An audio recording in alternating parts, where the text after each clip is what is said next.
Plague کی وجہ سے، میل نورشمنٹ کی وجہ سے، ایٹماسفیرک کنڈیشنز کی وجہ سے. سو اس سے آپ اندازہ یہ لگا سکتے ہیں کہ جو ماڈرن حج ہے، جس میں لوگ ہوائی جہاز کا سفر لے کر فرسٹ کلاس کی ٹریول کر کے سعودی عرب پہنچتے ہیں، یہ اب ایک بالکل ایک لگژری ہے. یہ ایک طرح سے اس حج کے مقابلے میں جو 19ویں صدی سے پہلے لوگ بہت دور دراز سے حج کرنے کے لیے پہنچتے تھے.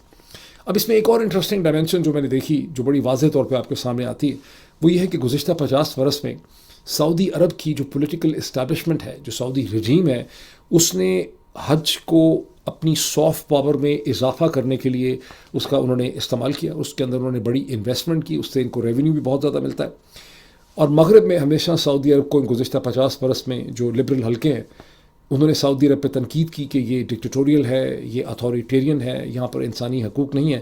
اور سعودی اسٹیبلشمنٹ نے ان ریٹرن ان کو یہ بتایا کہ ہم مسلم دنیا کے اسپریچول لیڈر ہیں، ساری دنیا کے مسلمان جو ہیں وہ ہمیں اپنا لیڈر سمجھتے ہیں. اسی لیے جو ٹرم ہے custodian of the 2 holy mosques, اس کا استعمال کیا گیا. کئی ایسے پوائنٹس آئے جہاں پر اور مسلم جو ممالک ہیں، جس میں ایران، جس میں عراق، جس میں ترکی، جس میں کسی حد تک کبھی ملیشیا تو کم ہی، اور سیریا نے مختلف جگہوں پر، شام نے یہ مطالبہ کیا کہ ایک اسلامک یا مسلم کمیٹی ہونی چاہیے انٹرنیشنل، جو حج اور خانہ کعبہ اور مدینہ کے جو مقامات ہیں اس کو ریگولیٹ کر سکے، اسے کوآرڈینیٹ کر سکے، اس کی ریلیجس سیریمنیز کو. جس طرح سے اٹلی کے اندر روم کے قریب ویٹیکن ہے، جو ایک انڈیپینڈنٹ اتھارٹی ہے جو کرسچن کے معاملات کو طے کرتی ہے، اور اس کے اوپر اٹلی کی جو پولیٹیکل گورنمنٹ ہے اس کا کوئی اطلاق نہیں ہے. لیکن جب بھی ایسا مطالبہ کیا گیا، سعودی عرب نے اسے اپنی ساورنٹی جو ہے اس کے اوپر حملہ سمجھا. وہ کہتے ہیں ہم ساورن ہیں اور ہمارے اندر کے معاملات میں یہ مداخلت کی جا رہی ہے. سو باٹم لائن یہ ہے کہ سعودی عرب کی اپنی جو اندر کے معاملات ہیں وہ اور مسلم دنیا کی جو ریلیجس پاور ہے وہ دونوں مکس ہو جاتے ہیں، اور سعودی عرب کو اس کا بہت زیادہ پولیٹیکل فائدہ ہوتا ہے. اب آئیں ان شکوک کی طرف. پاکستان کے بہت سے ملٹری اینالسٹ اور بہت سے لوگ جو ہیں وہ اس خدشے کا اظہار کر رہے ہیں کہ جس طرح سے ہمیشہ سے حج میں جنگ روک دی جاتی تھی، جیسے کہ میں نے شروع میں کہا کہ جو عرب قبائل تھے وہ اپنی ٹرائبل وارز کو روک دیتے تھے حج کے زمانے میں، اور اسلام سے پہلے سے یہ روایت تھی. اسی طرح سے عرب ممالک نے ڈونلڈ ٹرمپ کو یہ سمجھایا ہے کہ چونکہ اس وقت حج ہے تو حج کے درمیان میں کوئی جنگ نہیں ہو سکتی، اور حج کے بعد البتہ ہاسٹیلٹیز اور جنگ جو ہے وہ دوبارہ ریزیوم ہو سکتی ہے. ایک تو یہ ایک تھیسس چل رہا ہے. دوسرا تھیسس یہ چل رہا ہے کہ چونکہ موسم بہت گرم ہے، جس کا ایران کے جو پروفیسر ہیں، پروفیسر محمد مرانڈی، انہوں نے کئی دفعہ اپنے ویلاگس میں جہاں وہ ڈسکشنز کرتے ہیں لوگوں کے ساتھ، انہوں نے امریکیوں کو بار بار کہا کہ آگے موسم بہت گرم ہو جائے گا. تو اب دوسرا آرگومنٹ یہ ہے کہ چونکہ موسم بہت گرم ہو گیا، یہ جنگ کا موسم نہیں ہے، جنگ ریزیوم ہوگی کہیں جا کے اکتوبر یا نومبر کے اندر. یہ دونوں تھیریز چل رہی ہیں. یہ ان کا ٹیسٹ تو ہمیں پتہ چل جائے گا اگلے چند دنوں کے اندر. گزشتہ 12 گھنٹے جو ہے وہ امریکن آفیشلز نے، ان نیمڈ آفیشلز نے بہت محنت کی امریکہ کے اخبارات کو یہ بتاتے ہوئے کہ ایران کے اوپر سینٹرل کمانڈ نے 2 دن پہلے جو حملے کیے ہیں یہ خالصاً دفاعی نوعیت کے تھے. ہمارے پاس ایویڈنس تھی کہ ایرانی جو ہیں وہ میسائل بیٹریز کو آرگنائز کر رہے ہیں امریکہ کے بحری بیڑوں کے اوپر حملہ کرنے کے لیے، اور ایران کی جو چھوٹی چھوٹی کشتیاں تھیں وہ بیسکلی مائنز بچھا رہی تھیں اسٹریٹ آف ہارمز میں، اس لیے ہم حملہ کرنے میں مجبور ہو گئے. یہ ایک ایسی ایکسپلینیشن ہے جسے امریکہ میں یا دنیا میں کوئی بھی ایکسپلین یعنی ذی شعور شخص اس کو شاید ماننے کے لیے تیار نہیں ہے. آپ سب کو یاد ہوگا کہ 28 فروری کو جو حملے ایران پہ کیے گئے ان کو بھی کہا گیا امریکہ کی طرف سے کہ یہ ڈیفینسو نیچر کے ہم پہ ایران حملہ کرنے والا تھا. چونکہ اسرائیل ایران پہ حملہ کرنے والا تھا اس لیے ایران نے ہمارے پہ حملہ کرنا تھا، اس لیے ہم نے اس سے پہلے کہ ایران ہم پہ حملہ کرتا ہم نے ایران کے اوپر جو ہے وہ حملہ کر دیا. اور ایران کی طرف سے یہ کہا جا رہا ہے کہ جو کچھ بھی ہوا ہے یہ ایک سیز فائر کی وائیولیشن ہے، اور اب یہ دوبارہ ہوا تو ایران اس کا جواب دے گا. ابھی اس چیز کا وہ جواب نہیں دے رہے، اس کے بعد ہوا تو اس کی جو ٹائمنگ ہے اسے ایران میں بہت زیادہ سگنیفیکنٹ سے دیکھا جاتا ہے، دیکھنا بھی چاہیے. بیکاز یہ حملہ ایک ایسے وقت میں کیا گیا امریکہ کی طرف سے، سینٹرل کمانڈ کی طرف سے آبادان کے اوپر اور میسائل بیٹریز پہ. کوئی ایویڈنس نہیں ہے کہ ایرانی کچھ کرنے والے تھے. جب ایک بہت طاقتور ایرانی ڈیلیگیشن باقر کلیباف کی لیڈرشپ میں قطر میں امریکن پروسیس آف نیگوسیشن کو آگے بڑھا رہا تھا، اس کے لیے وہاں پہ پہنچا تھا، اور باوجود ان حملوں کے انہوں نے اپنا کام خاصی اطمینان سے اور تفصیل سے انہوں نے مکمل کیا ہے، جس کا اعتراف اور ایڈمیشن امریکہ کے secretary of state Marco Rubio نے ہندوستان میں کیا، جب انہوں نے اس کو ریفر کرتے ہوئے کہا کہ دوحہ کے اندر، قطر کے اندر ایرانیوں میں اور قطریز میں جو ٹاکس ہوئی ہیں اس سے چیزیں جو ہیں وہ آگے بڑھی ہیں اور اس میں ایک پروگرس ہوئی ہے. مارکو روبیو مسلسل یہ کہہ رہے ہیں کہ میں بڑا پازیٹیو ہوں اور اگلے چند دنوں کے اندر یہ مذاکرات جو ہیں امن کے حوالے سے یہ آگے بڑھ سکیں گے. تاہم بہت سے لوگ اس کو ایک ڈائیورژن بھی سمجھتے ہیں کیونکہ وہ یہ دیکھ رہے ہیں کہ اسرائیل کے پرائم منسٹر نیتن یاہو جیسا کہ انہوں نے کہا تھا اس کے بعد انہوں نے لیبنان کے اوپر تابڑ توڑ حملے شروع کر دیے. اور خبر یہ ہے کہ گزشتہ 24 گھنٹے میں لیبنان میں 100 سے زیادہ مقامات پہ اسرائیل کی ایئر فورس نے حملے کیے ہیں. خدا بہتر جانتا ہے کہ اس میں اس وقت تک لاس آف لائف جو ہے وہ کتنا ہے.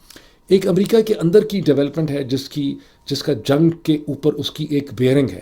یہ اب سے صرف چند گھنٹے پہلے، آپ کہہ لیں 2-3 گھنٹے پہلے یہ چیز کنفرم ہوئی ہے کہ ٹیکسس میں، امریکہ کی ریاست ٹیکسس میں جو ریپبلکن پارٹی کی پرائمریز ہے وہاں پہ پیکسٹن جو اٹارنی جنرل سے انہوں نے جان کارنن کو شکست دی ہے اور اب وہ ڈیموکریٹک جو نامنی ہوں گے ان کے ساتھ ان کا مقابلہ ہوگا نومبر کے اندر.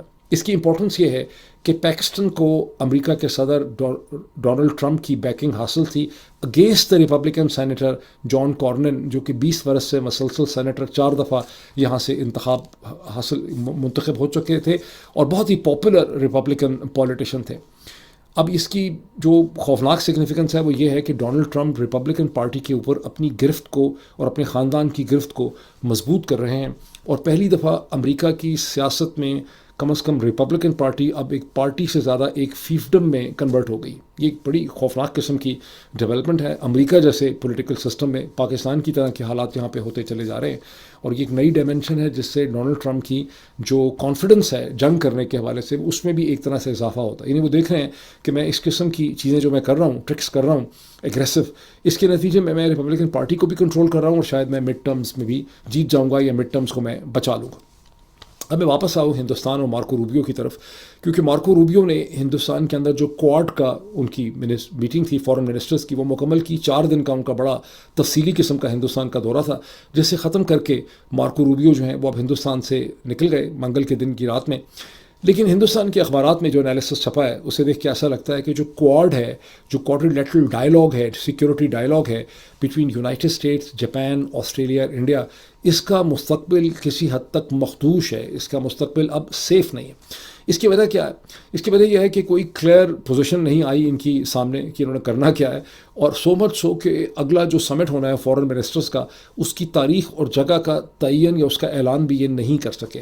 روایت یہ ہے کہ جب بھی ایک فورن منسٹرز کا سمٹ ختم ہوتا ہے تو اگلی جو سمٹ میٹنگ ہوتی ہے اس کی تاریخ بھی دی جاتی ہے، اس کی جگہ بھی بتا دی جاتی ہے. ابھی کنفیوژن ہے کہ اگلی میٹنگ بھی ہندوستان میں ہوگی یا اگلی میٹنگ اس کی جو ہے وہ آسٹریلیا کے اندر ہوگی. یہ کنفیوژن اس لیے امپورٹنٹ ہے کہ کوڈ کو 2007 میں جاپان کے جو پرائم منسٹر تھے اس وقت شنزو ایبے، ان کے انیشیٹو پہ جاپان اور آسٹریلیا نے قائم کیا. امریکہ کی اس کو سپورٹ حاصل تھی، پھر ہندوستان اس میں شامل ہو گیا، پھر مالابار ایکسرسائزز شروع کی گئیں اور تمام مقصد یہ تھا کہ چین کی بڑھتی ہوئی جو ملٹری اینڈ پولیٹیکل طاقت ہے اسے کنٹین کیا جائے گا. لیکن 2007 میں چلنے والا پروسیس 1 سال کے بعد ٹھپ ہو گیا جب آسٹریلیا میں کیون رڈ وہاں کے پرائم منسٹر بن گئے جن کو سائنالوجسٹ سمجھا جاتا ہے. مجھے اس ناچیز کو موقع ملا، 2 دفعہ میری ان سے ملاقات ہوئی ویانا کے قریب سالزبرگ فورم میں نے ان کا ایک انٹرویو بھی کیا تھا جو گلوبل اسپیس جو ولیج میگزین ہے، گلوبل ولیج اسپیس میگزین میں ہم نے پبلش بھی کیا تھا. تو کیون رڈ چونکہ ایک سائنالوجسٹ تھے، وہ سمجھتے تھے کہ چین کے ساتھ پھڑنا مناسب نہیں ہے آسٹریلیا کے لیے. جب وہ آئے تو انہوں نے چیزوں کو اس طرح سے کنڈکٹ کیا کہ کوڈ کا سیکیورٹی ڈائلاگ ٹھپ ہو گیا. پھر وہ ٹھپ ہی رہا. اس کے بعد ہندوستان، جاپان، آسٹریلیا کچھ نہ کچھ کرتے ہی رہے مالابار ایکسرسائزز کے حوالے سے. لیکن 2017 میں جب ڈونلڈ ٹرمپ پہلی دفعہ امریکہ کے پریزیڈنٹ بنے تو کوڈ کے اس سیکیورٹی ڈائلاگ کو دوبارہ سے رینیو کیا گیا. اس کے بعد سے ڈائلاگ چل رہا ہے لیکن 2026 میں اینالسٹ یہ کہہ رہے ہیں کہ صورتحال یہ ہو چکی ہے کہ تمام ممالک جو کوڈ کا حصہ ہے وہ سارے کے سارے اندر سے کاڑے ہیں اور سارے کے سارے اپنا ایک الگ سے ریلیشن شپ چین کے ساتھ بلڈ اپ کرنا چاہتے ہیں. جاپان اپنے ٹریڈ معاملات دیکھ رہا ہے، ہندوستان ایک حد سے زیادہ اس کا بائیلیٹرل ٹریڈ چین کے ساتھ بڑھتا چلا جا رہا ہے اور ہندوستان کسی بھی صورت میں چین کے ساتھ اپنے تعلقات کو خراب نہیں کرنا چاہتا. اور آسٹریلیا بھی چین کے ساتھ کاڑا ہے، وہ بھی دیکھ رہے ہیں کہ چین کے ساتھ ہمارے کیا تعلقات ہو سکتے ہیں. یعنی چین کا جو اثر و رسوخ ہے ٹریڈ اور اکنامک اس کی کیپیسٹی کی وجہ سے، چونکہ چین انجن آف گروتھ ہے، وہ اتنا بڑھ چکا ہے کہ سب اندر سے چین سے تعلقات رکھنا چاہتے ہیں. تو پھر امریکہ کہاں رہ گیا؟ سب سے مزے کی بات یہ ہے کہ امریکہ کے اپنے صدر جو ہیں وہ کوڈ کے حوالے سے کوئی ریفرنس اس کو مینشن نہیں کر رہے. تو اگر امریکہ بھی کیا کرے گا، قاضی والی بات ہے کہ میاں بیوی راضی تو کیا کرے گا قاضی. تو سارے اندر سے کانے ہو گئے ہیں اور کوڈ کا فیوچر جو ہے وہ خاصا ہمیں غیر مستحکم لگتا ہے، خاصا کمزور ہمیں یہاں پہ لگ رہا ہے. اب آئیں ہم یہاں سے چھلانگ لگا کے پیارے پاکستان میں جہاں پہ اس وقت عید الاضحیٰ ہے. شفیع جان جو کہ انفارمیشن منسٹر ہیں پاکستان تحریک انصاف کے خیبر پختونخوا کے، انہوں نے ایک بہت اسٹرانگ انہوں نے ایک اسٹیٹمنٹ ایشو کی ہے. انہوں نے کہا کہ جو اخباری اسٹیٹمنٹس تھیں سوشل میڈیا پہ جو چرچا ہوا کہ 50 پاکستان تحریک انصاف کے ایم پیز جو ہیں وہ باغی ہو گئے ہیں، وہ خیبر پختونخوا کی اسمبلی میں ایک فارورڈ بلاک بنائیں گے چیف منسٹر سہیل آفریدی صاحب کو ہٹانے کے لیے. یہ سب مبالغہ آرائی ہے، یہ بکواس ہے، یہ ساری کی ساری جو ہے یہ ایک ایگزیجریشن ہے، اس کی کوئی حقیقت نہیں ہے. جو ان لوگوں نے یہ سائٹ کیا ہے کہ سہیل آفریدی اتنے گھبرا گئے اور پریشان تھے کہ گھبراہٹ میں انہوں نے مولانا فضل الرحمان سے جا کے ملاقات کی، یہ بھی بکواس ہے. اور سہیل آفریدی نے مولانا فضل الرحمان سے ملاقات اس لیے کی کہ مولانا ابراہیم کی جو رحلت ہو گئی اس کی وہ تعزیت کرنے کے لیے ان سے ملے تھے. اور پی ٹی آئی کی پوزیشن بجٹ کے حوالے سے بڑی اسٹرانگ ہے، ہمیں کوئی ریبیلین کا سامنا نہیں ہے، بجٹ ہو جائے گا. ساتھ ہی انہوں نے کہا کہ وہ تمام لوگ جنہوں نے امیدیں لگا رکھی ہیں ان کو ناکامی ہوگی. اس ایک اسٹیٹمنٹ سے بذات خود پتہ چلتا ہے کہ کچھ نہ کچھ یہاں پہ پک رہا ہے جس کو وہ ماننا نہیں چاہتے یا جس کی وہ نفی کر رہے ہیں. تو میں نے اس کے اوپر ظاہر ہے سوشل میڈیا پہ اس کا بہت چرچا ہے، بہت زیادہ ویلاگرز اس کے حوالے سے بات کر رہے ہیں. میں نے پاکستان تحریک جب بھی مجھے پاکستان تحریک انصاف کی کسی خبر کی صداقت کو دیکھنا ہوتا ہے، اس کی کیا اہمیت ہے، تو میں پاکستان تحریک انصاف کے ٹویٹر ہینڈل اور پاکستان تحریک انصاف کے یوٹیوب چینل کو جا کے دیکھتا ہوں کہ وہ اس معاملے کے اوپر کیا کہہ رہے ہیں یا کیا بتا رہے ہیں یا وہاں پہ کیا اسٹیٹمنٹس آ رہی ہیں. تو پاکستان تحریک انصاف کا جو ٹویٹر ہینڈل ہے آفیشیل، اس پہ تو سہیل آفریدی کے حوالے سے اور اس پوری چیز کے حوالے سے کوئی یس نو کچھ بھی وہاں پہ ڈسکشن نہیں ہے. وہاں پہ اور بہت البتہ خبریں ہیں اور ان کا فوکس جو ہے وہ اس حوالے سے ہے کہ حکومت کو ابراہمک ایکارڈ کا حصہ نہیں بننا چاہیے. اس پوری پوٹینشیل آئیڈیا کی بہت زیادہ مذمت کی جا رہی ہے. پاکستان تحریک انصاف کے ایک سے زیادہ لیڈر کو یہ شک ہے کہ شاید شہباز شریف اور آصف علی زرداری اینڈ جنرل عاصم منیر کی حکومت ابراہمک ایکارڈ کے حوالے سے کوئی نہ کوئی پروگرس کرنا چاہتی ہے، شاید ان کے اوپر دباؤ ہے. تو وہاں بہت وارن کیا گیا ہے کہ ہم نے فلسطین کو نہیں چھوڑنا ہے. فلسطین کے حوالے سے بہت سی اسٹیٹمنٹس ہیں. ابراہمک ایکارڈ کو بہت زیادہ مذمت کی گئی ہے کہ پاکستان کو اس کا حصہ جو ہے وہ نہیں بننا چاہیے. اسی طرح سے پاکستان تحریک انصاف کے ورکرز پہ بلوچستان میں اور مختلف جگہوں پہ جو تشدد کیا ہے، کہیں پہ ایف سی کے لوگوں نے، کہیں پولیس نے، اس کا وہاں پہ بہت زیادہ ذکر اور بہت سی معلومات آپ کو وہاں پہ مل سکتی ہیں. اور پہلے کے سے مقابلے میں نے دیکھا ہے کہ آہستہ آہستہ جنرل عاصم منیر جو ہے ان کے بارے میں بہت کھل کے آپ کو پاکستان تحریک انصاف کے ٹویٹر ہینڈل میں بہت زیادہ غصہ، بہت زیادہ سخت الفاظ آپ کو وہاں پہ ملتے ہیں. لیکن سہیل آفریدی کا وہاں پہ کوئی ذکر ہمیں نظر نہیں آیا. لیکن انگریزی زبان کے اندر ایک محاورہ ہے، پرانا پرووربیل ایک ہے کہ there is never a smoke without fire somewhere. دھواں تبھی اٹھتا ہے جب کہیں تھوڑی سی آگ لگتی ہے. کہیں آگ لگتی ہے تو دھواں اٹھتا ہے، یعنی افواہیں جنم لیتی ہیں. تو یہ جو ہے نا کہ پاکستان تحریک انصاف کا ایک فارورڈ بلاک بنایا جا رہا ہے، یہ خواہش، یہ ارادہ، یہ سازش کہیں نہ کہیں ایگزسٹ ضرور کرتی ہے. اور وجہ اس کی یہ ہے، میں نے دیکھا ہے کہ گزشتہ چند مہینوں میں پاکستان کی ملٹری اسٹیبلشمنٹ اس نتیجے پہ پہنچی ہے کہ سہیل آفریدی کے ساتھ ان کا خیال تھا کہ ڈرا دھمکا کے جو بھی ان کو لالچ دے کے کیرٹ اینڈ اسٹک کے ذریعے وہ جس طرح سے ایک علی امین گنڈاپور کے ساتھ ان کا جو ریلیشن شپ تھا، اس طرح کا وہ ریلیشن شپ سوچتے تھے کہ سہیل آفریدی کے ساتھ بھی بنا ہی لیں گے. ان کو لگتا ہی ہے، ان کو مایوسی ہوئی ہے، سہیل آفریدی کے ساتھ ان کا وہ ریلیشن شپ کوآپریٹو نہیں بن سکا جو علی امین گنڈاپور کے ساتھ ان کا بنا تھا. اس لیے سہیل آفریدی کے اوپر مجھے لگتا ہے کہ حملے جاری رہیں گے، ان کی سیاسی مشکلات بھی کم نہیں ہو پائیں گی. اب میں نے آپ کے ساتھ ایک پرسنل ایک انفارمیشن جس کا میرے اور آپ سے تعلق ہے شیئر کرنی ہے. میں گزشتہ چند دنوں سے بڑا سیریسلی کام کر رہا ہوں. مجھے کچھ لوگوں نے کہا کہ سب اسٹیک مجھے شروع کرنا چاہیے ایک ریلیشن شپ بلڈ اپ کرنے کے لیے. میں نے بہت ریسرچ کی، میں اس نتیجے پہ پہنچا کہ سب اسٹیک جو ہے وہ ہمارے کلچر کے ساتھ مطابقت نہیں رکھتا اس یوٹیوب چینل کے کلچر سے. اور میں بہت جلدی ایک پیٹرین کا پلیٹ فارم جو ہے وہ میں شروع کروں گا. اس کی ایک بنیادی وجہ تو یہ ہے کہ مجھے آپ کی سپورٹ چاہیے. میں بہت ایکسپلین کروں گا کہ کیا اس وقت پاکستان کے حوالے سے بہت کچھ کیا جا رہا ہے جس کی وجہ سے اب اس قسم کی صحافت کو، اس قسم کی کامنٹری کو جاری رکھنا تقریباً مشکل کر دیا گیا ہے. میں اس کے مزید اعداد و شمار آپ کے ساتھ اسکرین شیئرنگ کر کے شیئر کروں گا. لیکن یہ جو پیٹرین کا پلیٹ فارم ہوگا، اس میں بہت سے ایڈیشنل فیچرز بھی انٹروڈیوس کرنا چاہوں گا، جس میں بک ریویوز ہوں گے، ایسا اسپیسیفک ڈفرینٹ انالیسس ہوگا جو بہت زیادہ ٹاپیکل نہیں ہوتا ہے، مختلف ایکسپلینر ویڈیوز بھی ہو سکتی ہیں. اس کے علاوہ جو سب سے امپورٹنٹ جو چیز میں اس میں بنانا چاہتا ہوں، میں ایک select think tank group create کرنا چاہتا ہوں ورچوئل، جس میں face to face Zoom meetings کی پاسبلٹی ہوگی. ظاہر ہے وہ سلیکٹ ہی ہوگی، جو لوگ سلیکٹ گروپ کا حصہ ہوں گے. چھوٹے چھوٹے گروپس میں زوم میٹنگز کی جا سکیں گی مختلف ایشوز پہ، جو مہینے میں 1 یا 2 دفعہ ہوگی یا اس سے زیادہ بھی ہو سکتی ہیں ڈپینڈنگ اپان دی ڈیمانڈ. اس کے علاوہ ایک town hall meetings in the cities of Washington, new York and Boston, جہاں پر زیادہ بڑی تعداد میں پاکستانی امریکنز ایگزسٹ کرتے ہیں، ایون کینیڈا اس کے اندر شامل ہو سکتا ہے، ڈپینڈنگ اپان کہ کس جغرافیکل لوکیلٹی سے کتنے لوگ اس تھنک ٹینک گروپ میں سبسکرائب کرتے ہیں، کنٹریبیوٹ کرتے ہیں، تو اس قسم کی بھی ایک پاسبلٹی جو ہے وہ ایگزسٹ ہوگی. ان تمام آئیڈیاز کے اوپر میں کام کر رہا ہوں، میں نے اس پہ بہت محنت کی ہے. اس کی مزید تفصیلات جو ہے میں اگلے چند ویلاگز میں آپ کے ساتھ شیئر کروں گا. ابھی اتنا ہی، پھر آپ سے ملاقات ہوتی ہے. اپنا خیال رکھیے. ونس اگین عید الاضحیٰ مبارک ہو آپ کو، پاکستان میں مشرق وسطیٰ کے اندر، اور ایک دن کے بعد ہندوستان میں اور بنگلہ دیش اور برونائی میں. ابھی اتنا ہی، پھر آپ سے ملاقات ہوتی ہے. Thank you. اپنا خیال رکھیں.